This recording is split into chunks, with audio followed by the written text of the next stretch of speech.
Good morning, Nigel. What do you make of all this? Look, we finally got to the week where all this is kicking off, and it is pretty much guaranteed now to disrupt us for the whole week. What's your view? Well, I think that Nana's absolutely right, that whatever happens with the rail workers could well set the kind of bar for everybody else. If you look at who is actually threatening industrial action at the moment, it's people like rail workers, nurses, teachers. They were all those who kept the show on the road during the pandemic. And did so without complaint. And incidentally, that was at a time while Downing Street was merrily law-breaking. And these people didn't really expect business to return to normal immediately after the pandemic. They've been congratulated by government ministers. There were suggestions that pay rises were on the way.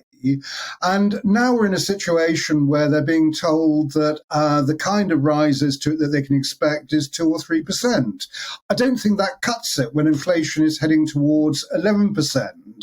No one seems to be asking for above inflationary rises, but somewhere in the region of 5%, where you split the difference, seems to be reasonable to me.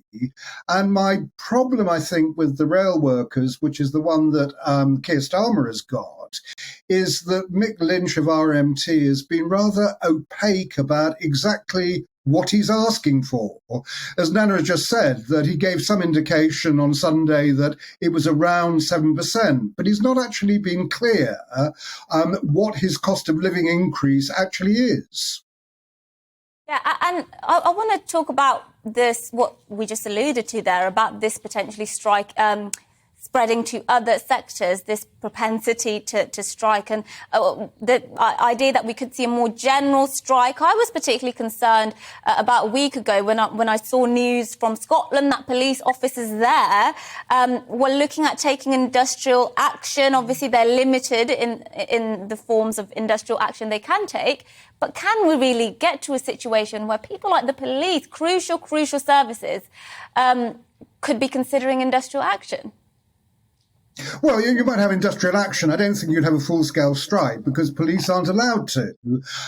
So on the basis of that, you won't get that. And as far as the idea of a general strike goes, I don't think that would happen unless the government actually tries to change the rules and decides then to actually make strikes a complete waste of time. And you do that by insisting that other workers come in to keep say the rail network moving.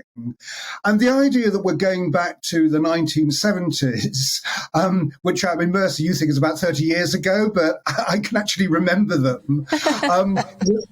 If you look at what's happened to wages since then, there's been a real terms cut in wages over the last 50 years. So, for instance, house prices now are 65 times more than they were back in the 1970s. But wages are actually only 36 times more. So gradually we've been seeing that the lower paid getting poorer and the rich getting richer. So in boardrooms, boardroom pay has shot up. So using the same kind of timescale, we were talking about directors getting 60 times the average worker's salary. Now they're getting 180 times. And there's this kind of perceived unfairness in the system that's been building over the last half century. And now, especially as we come out of the pandemic, is beginning to actually burst out. And people are saying, hang on, we want to share in this. When you put it like that, I actually think, you know what, there is a point to be had. But I still think that the rail workers actually are being paid more than the average anyway. So I don't think that they're the best position for doing it. I'd get it if the nurses and teachers were saying it, which they probably will be soon.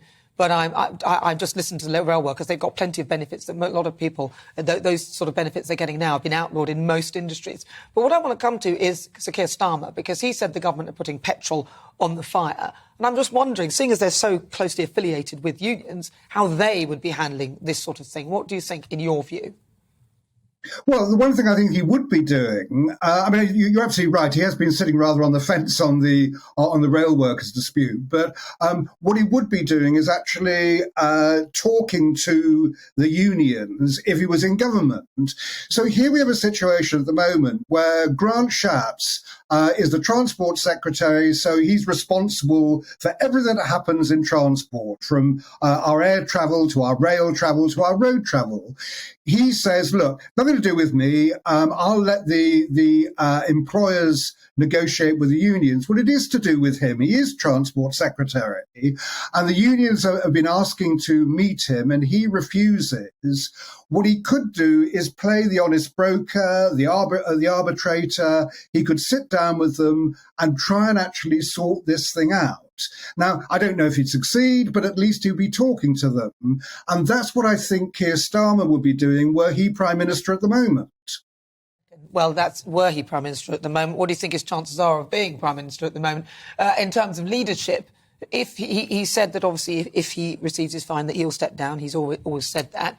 So who do you think's in the running, then, if that were to be the case? Well, no one wants to actually put their head above the parapet anyway, while Keir Starmer is leader.